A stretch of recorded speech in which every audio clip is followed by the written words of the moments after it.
Esto es Caracas. ¿Qué pasa, Delfina? Exactamente, casi lo que sucede en Venezuela. El barrio que estamos viendo es uno de los barrios más populares de Caracas, Petare. Mira, escuchemos, es impresionante.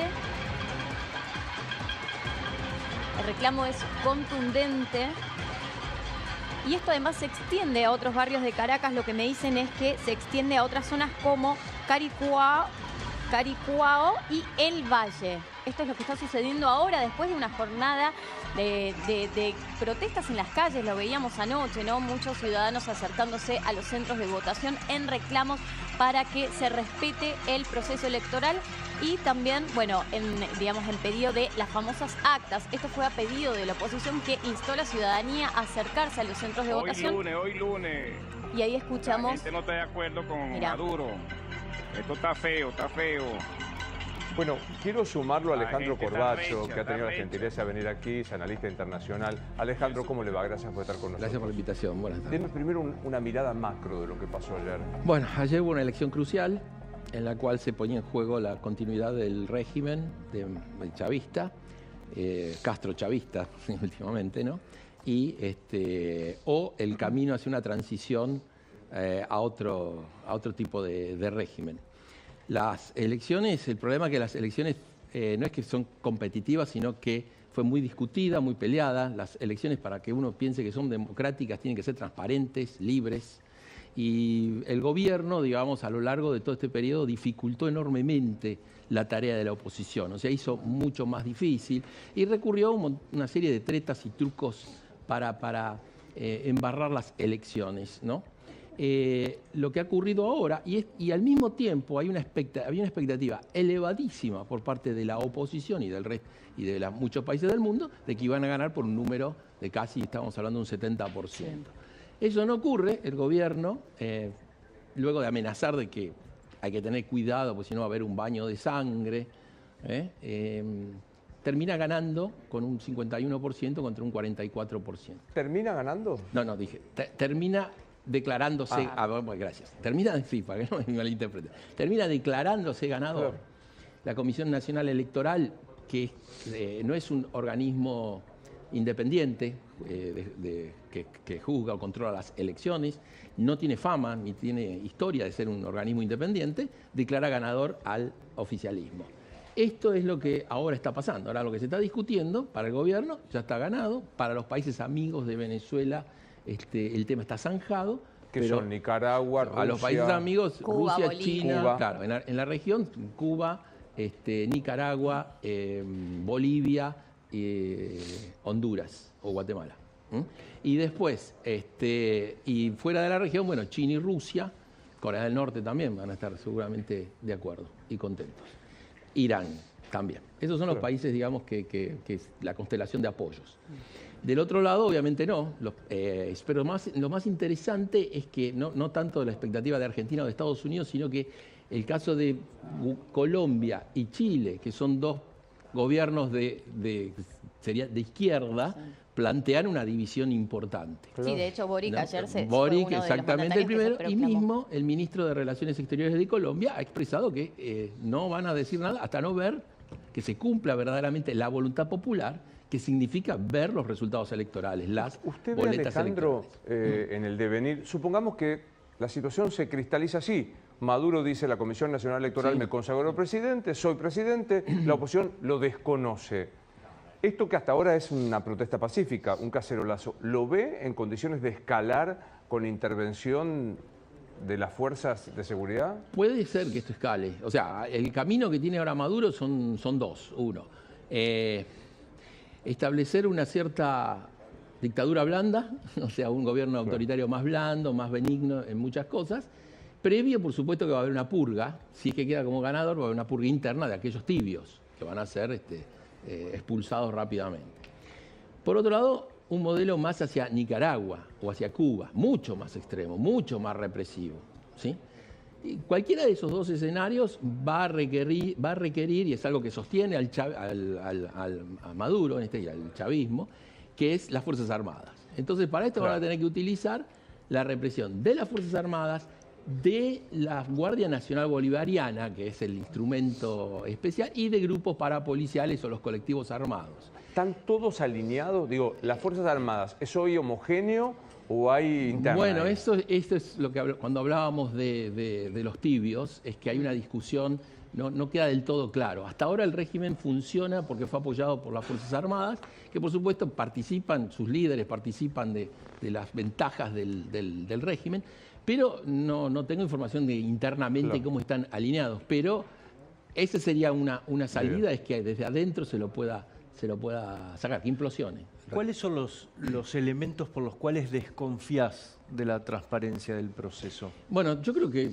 el cómo se vino dando el proceso electoral lleva a la desconfianza. O sea, pensemos, la comparación siempre que hay que hacer, comparemos con Argentina.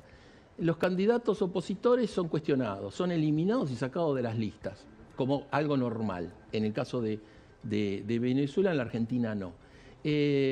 La campaña electoral absolutamente embarrada totalmente en todos los medios posibles por parte del oficialismo, cosa que acá no pasaba. Todo el control electoral, dónde se va a votar, todo eso que el gobierno usaba tretas. Hay un interesante artículo en La Nación de ayer que hablaba de las tretas, ¿no? Que utiliza el gobierno para justamente para ensuciar o dificultar el acceso del votante a votar. Entonces, todos esos factores, eso es uno. Y el otro es, no desinvita a la Unión Europea, desinvita a Alberto Fernández por un comentario, no van organismos importantes, no van los técnicos de la Comisión Electoral de Brasil, porque si bien, entonces eso no está presente. La Unión Europea tampoco. Entonces, si los veedores de las elecciones van a ser China, Rusia, Cuba, que no tienen elecciones, que las elecciones son simplemente una pantalla, todo esto lleva a desconfiar. Ahora, ¿cuál puede ser el marco de acción de la comunidad internacional si esto avanza y finalmente se lo proclama, digamos, triunfante a Maduro? Bueno, por eso digo, por un lado, el gobierno de Maduro va a tener que decidir ese camino va a seguir, y la comunidad internacional va a tener que firmemente repudiar esto y no aceptarlo.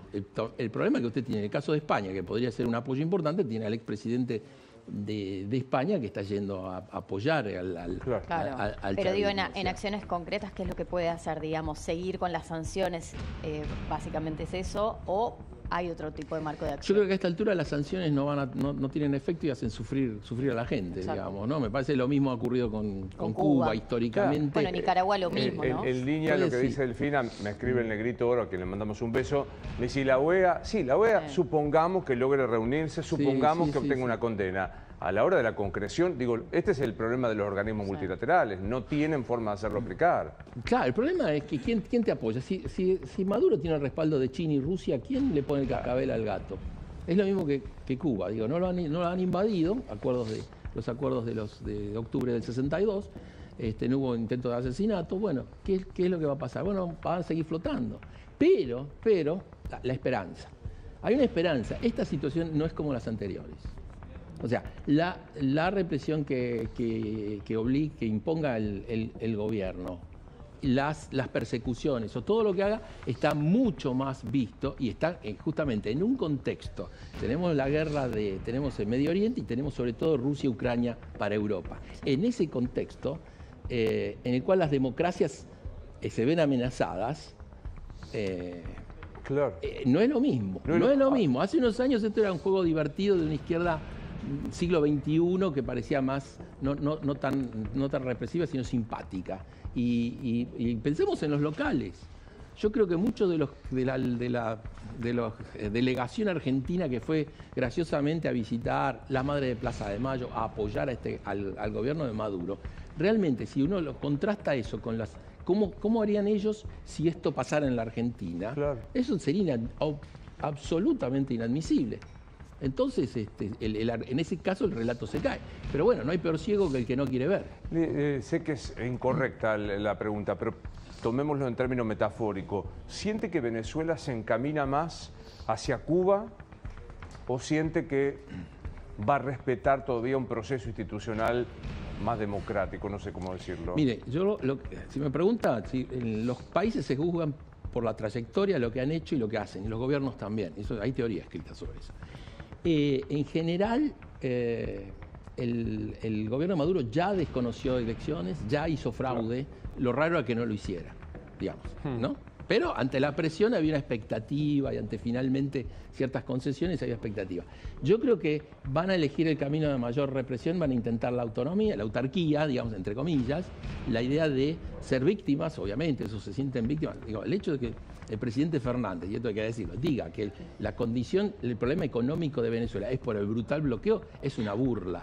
Porque las condiciones, la situación de Venezuela está por un desmanejo de la economía, poner a militantes y no a gente que sabe, la destrucción de la producción de petróleo, en fin, todos esos temas que destruyen al Estado también, porque lo llenan de Estado, pero al mismo tiempo lo destruyen. Total. Porque lo hacen ineficaz. Entonces yo creo que el camino va a ser ese, porque el problema es ¿a dónde va a ir Maduro? Porque la transición o el cambio de régimen acá implica, bueno, ¿qué hacemos con los que están? Los que están van a tener que irse. ¿A dónde? Parece que a Rusia no les gusta, China no les gusta y Cuba no les gusta. ¿Cuál sería el lugar ideal para ellos? Es Miami, porque Miami es lindo, ¿no? O sería Nueva York y la Quinta Avenida. No lo pueden hacer. Entonces, esa es la negociación. ¿Qué va a pasar para que ellos salgan? Y eso es lo que no pasó en el camino de estas elecciones.